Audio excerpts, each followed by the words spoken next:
Hello lovely viewers, you are most welcome to our channel Poetry Online. In this video, we shall be discussing grammatical names and their functions. This video is centered on noun phrases and their functions. Kindly subscribe to our channel and press the bell icon to get updates on all our new videos. Once again, let us assure you of a very interesting discussion. Get ready for this lesson. A noun is a naming entity. To be able to say something is a noun or a word is a noun, that word must make reference to something. It can be a person, a place, animal, idea, or thing. How then do we recognize nouns? We can recognize many nouns because they often begin with determiners, such as there, a, an, some, few, much, etc., in front or before them. Let's consider these examples. The car, a surprise, an artist, few eggs, some people, the man. All these are determiners that shows us that the word after them is a noun. The car, a surprise, an artist, few eggs, some people, the man. Also, words which can take adjectives are nouns. Let's consider this example. The beautiful girl. The adjective here is beautiful. The short man. The long rope. All these words can take adjectives, hence they are nouns. So, let's now look at the functions of a noun. What are the functions of a noun? Did you say subject of a verb, object of a verb, complement, and appositive? If you did, you are right. A noun can function as a subject, object, complement, and appositive. So, what then is a noun phrase? A noun phrase, what is it? A noun phrase is a group of related words without a finite verb which has a noun as the head word. It is a group of related words without a finite verb which has a noun as the head word. So, from this definition, what we have to take into consideration is without a finite verb which has a noun as the head word. When we move to clauses, this will be something that we can use to differentiate them. So, let's consider these examples. The men are good. The men are good. The noun phrase here is the men. A fast dog. The noun here is dog, and dog is the head word of this sentence.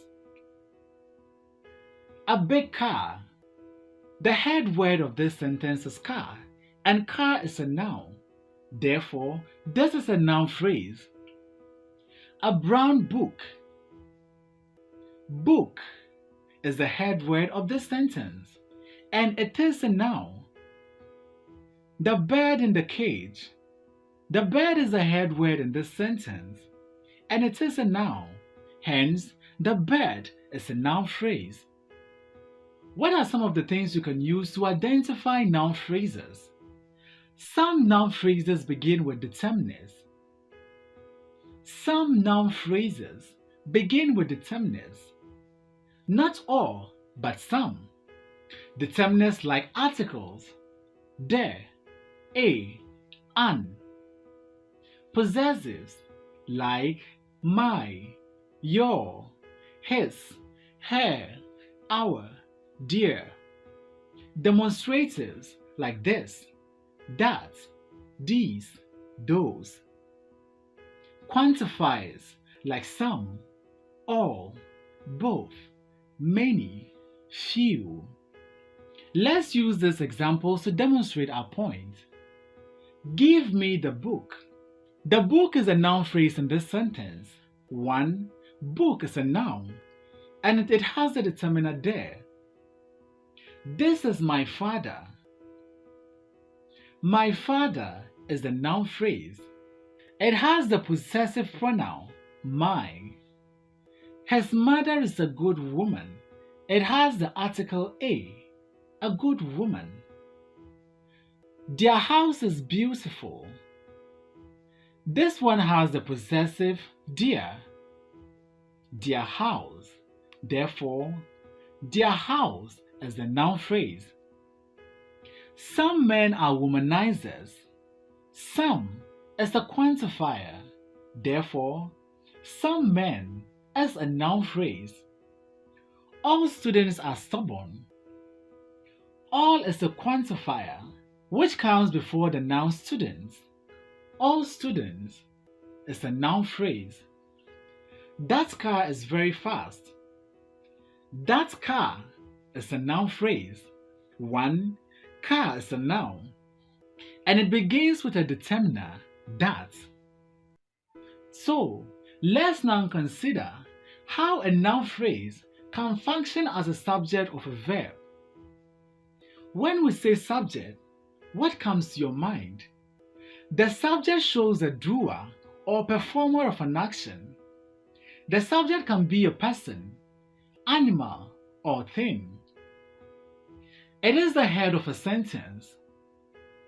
It is what the predicate is talking about. It may begin a sentence and is immediately followed by the verb.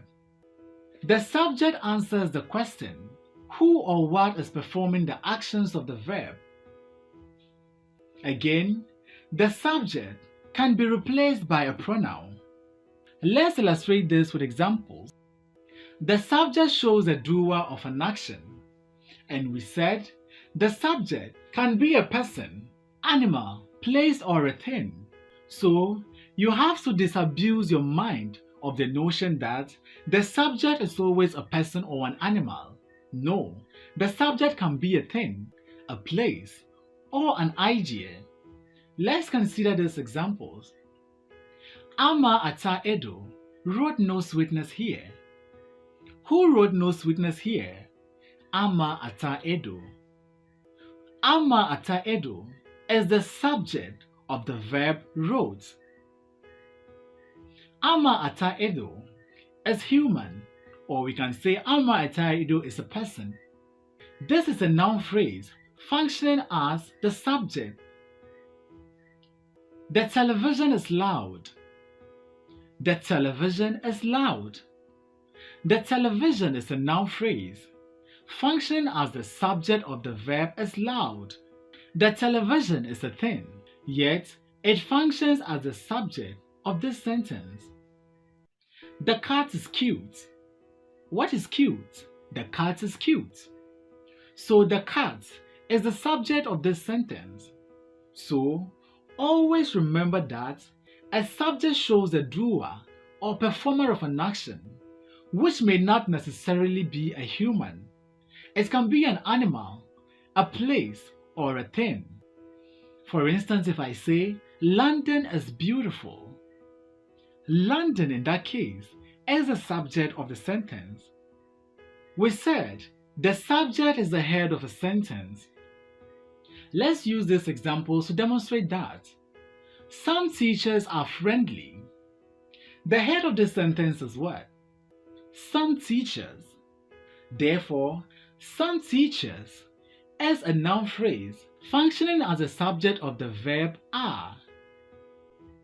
The second example, my brother is a lawyer. My brother is a lawyer. My brother is the subject of this sentence. It is the head of the sentence. It is a noun. It begins with a determiner, my. So we can confidently say this is a noun phrase functioning as the subject of the verb is. This book is interesting. This book is interesting. What is interesting? This book. This book is the subject of the sentence. It is the subject of the verb is interesting. We also said the subject is what the predicate is talking about. So, The subject is what the predicate is talking about. Let's consider this example. My students are good. Who is good? My students. So my student is a noun phrase functioning as the subject of the verb are. It lives in a hole. It lives in a hole. Where does it live? In a hole. So, in a hole is talking about where the subject lives, which is it. So it is telling us where it lives. It lives in a hole. Therefore, it is the subject of this sentence. Kofi Awuna wrote the weaver bird. Who wrote the weaver bird? Kofi Awuna. So, the predicate is talking about the subject. Who wrote the weaver bird? Kofi Awuna. So, Kofi Awuna is the subject of the verb wrote. This is a noun phrase functioning as the subject of the verb wrote. We also said a subject may begin a sentence and is immediately followed by a finite verb. Let's consider these examples. Dr. Mensah is kind. Dr. Mensah is kind. Dr. Mensah is the subject of this sentence. It is immediately followed by the finite verb is. Dr. Mensah is kind. This is a noun phrase functioning as the subject of the verb is. My sister teaches at Tamasco. My sister teaches at Tamasco. My sister is a noun phrase which functions as the subject of the verb teaches. My sister is immediately followed by the finite verb, which is teaches. The rainstorm destroyed the village. The rainstorm destroyed the village. What destroyed the village? The rainstorm. The rainstorm is immediately followed by destroyed, and destroyed is a finite verb. So we can say the rainstorm is a noun phrase functioning as the subject of the verb destroyed. Remember we said some nouns begin with determiners. Here, the determiner is there. The rainstorm destroyed the village. The subject answers the question, who or what is performing the action of the verb? The subject answers the question, who or what is performing the action of the verb? The man is lazy. Who is lazy? You will say the man. Hence, the man is a noun phrase which functions as the subject of the verb is. Isn't that simple? The cat killed the rat. Who or what killed the rat? The cat. The cat is a noun phrase functioning as the subject of the verb killed. Jerry wrote that book. Who wrote that book? Jerry. So, Jerry is a noun phrase functioning as the subject of the verb wrote. We equally said the subject can be replaced by a pronoun. If you really want to know if it functions as a subject, you can try replacing it with a pronoun. Let's consider this example. John and Paul had the right answer. John and Paul had the right answer. We can replace John and Paul with they. They had the right answer. Isn't that correct? The second example. The snake is big. The snake is big. We can replace that with the pronoun it. It is big. Is the snake not big? It is big. So the snake is a noun phrase functioning as the subject of the verb is. The machine is efficient. The machine is efficient.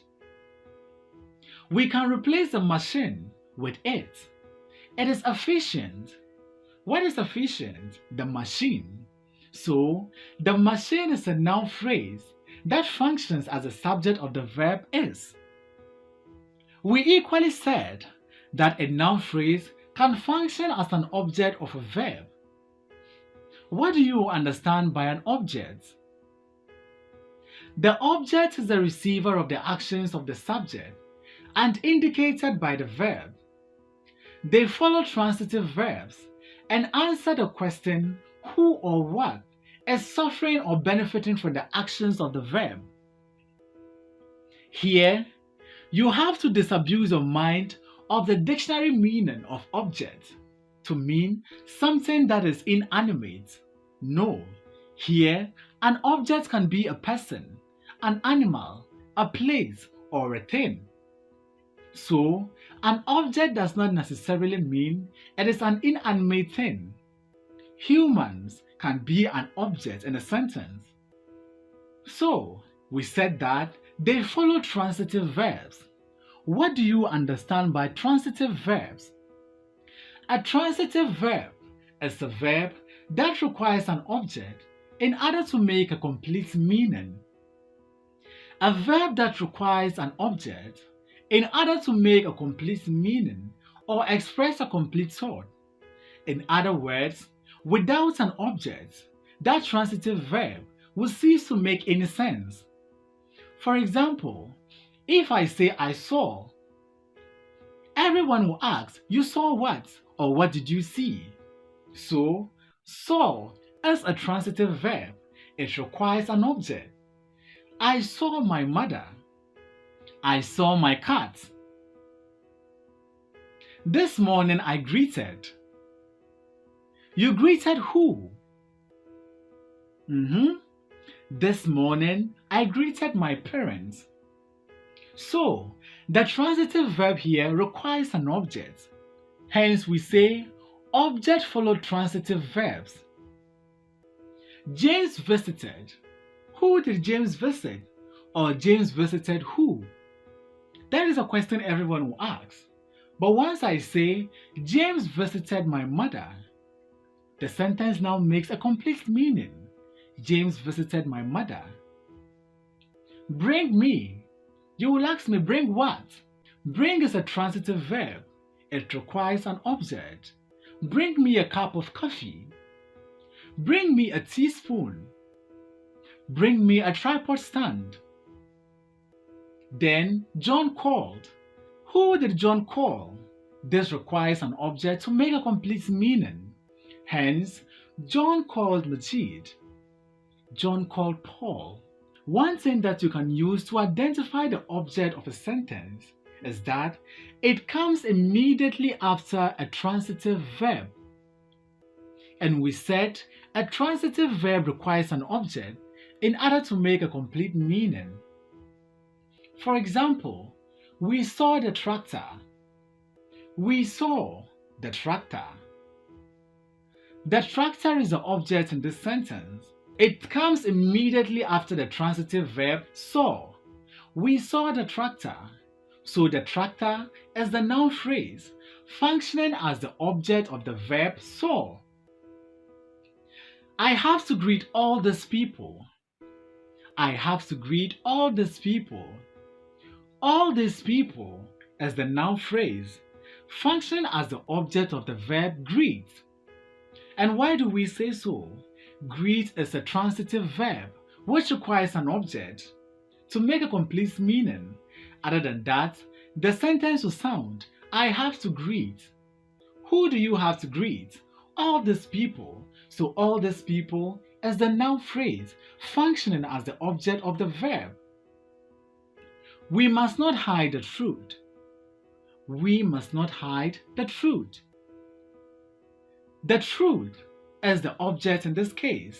It is the noun phrase functioning as the object of the sentence. The DCE bought a car. The DCE bought a car. What did the DCE buy? He bought a car. So, a car is the object of this sentence. It comes immediately after the transitive verb bought.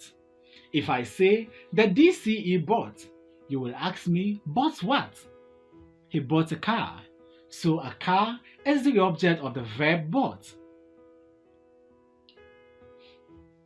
So, when it comes to objects, we have direct objects and indirect objects. So a noun can function as a direct object of a verb, Here, the noun follows an action verb and thus receives the actions expressed by the verb in the sentence. The direct object comes immediately after the transitive verb, as in, I bought a phone. What did I buy? I bought a phone. So a phone is a noun phrase functioning as the object. And in this case, it is the direct object. I saw the manager. Who did you see? The manager. So the manager is the noun phrase functioning as a direct object of the verb saw. Alice ate a bowl of rice. What did Alice eat? A bowl of rice. So a bowl of rice is the object of the verb ate. Let's now shift our attention to indirect objects. A noun phrase can function as an indirect object of a verb. The indirect object comes to the person who benefits from the actions expressed by the verb. The indirect object refers to the person who benefits from the actions expressed by the verb. Indirect objects have no fixed positions in a sentence, unlike the direct objects that comes immediately after the transitive verb. Indirect objects have no fixed positions in a sentence. Let's consider this example. The billionaire has bought his fiancée a brand new Land Cruiser on her birthday. The billionaire, that is what the subject of the sentence, has bought the verb. His fiancée is the indirect object. A brand new Land Cruiser on her birthday. A brand new Land Cruiser is the direct object. His fiancée is the indirect object. She benefits from the actions of the verb bought. What did he buy? A brand new Land Cruiser. For who? His fiancée. God gave mankind his only son. God gave mankind his only son. Who did God give his only son to? Mankind. So, mankind is the indirect object. Mankind enjoys the action of the verb gave. What did God give to man? His only son. So, mankind is the indirect object. His only son is the direct object. So you see, the indirect object has no fixed position in a sentence. You must pass the ball to me. You must pass the ball to me. You is the subject of the sentence. Must pass, the verb. The ball as what? The direct object. To me as the indirect object. The indirect object me benefits from the action pass. What are they passing? The ball. And where is the ball going? The ball is coming to me. So, the indirect object here is me. We equally mentioned that a noun phrase can function as a complement. What then is a complement? A complement is an element that refers back to another element already mentioned in the phrase. This complement says something about the subject or the object. When the complement says something about the subject, it is called subject complement. When it says something about the object, it is called object complement. So, let's now shift our attention to subject complement. What then is a subject complement? Subject complement, they say something about the subject. They come after linking or equative verbs.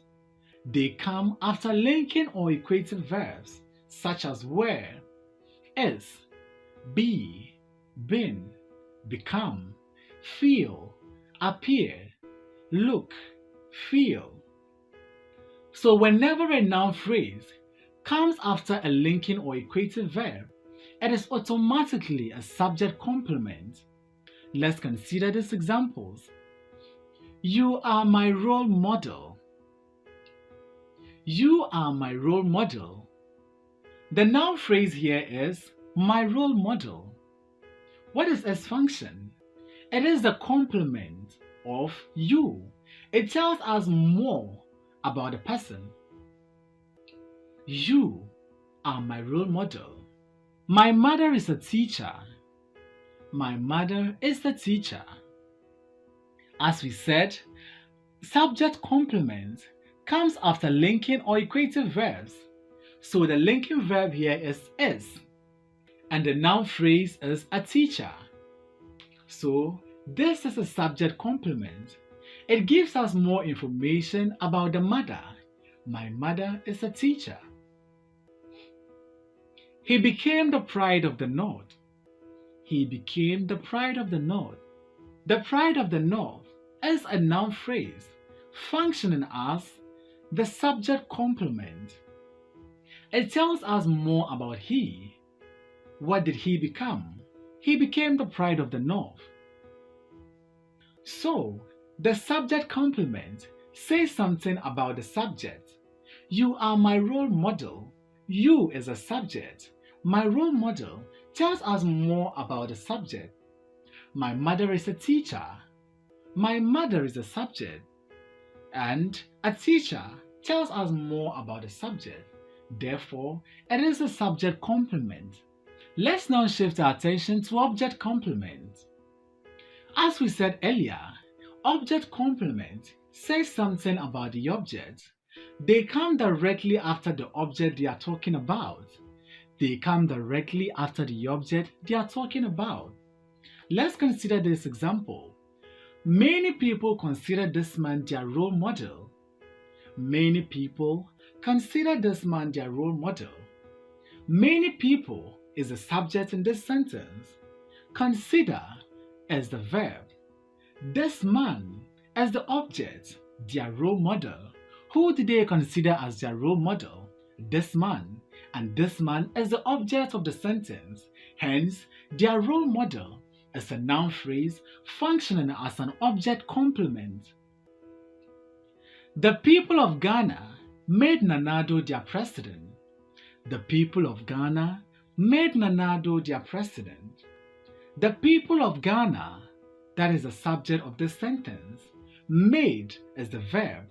Nana Addo is the object. Their president is the object complement. Their president tells us more about who Nana Addo is. Who is Nana Addo to the people of Ghana? He is their president. Hence, their president is the object complement. What is an apposition? An apposition adds more information to a noun head. An appositive is usually placed before a noun it renames and marked by commas. It adds more information to the noun head, and it is usually marked off by commas. Let's consider these examples. Miss Mills, the new secretary, likes rice. Miss Mills, the new secretary, likes rice. We can simply say Miss Mills likes rice. The new secretary tells us more about the noun head, which is Miss Mills.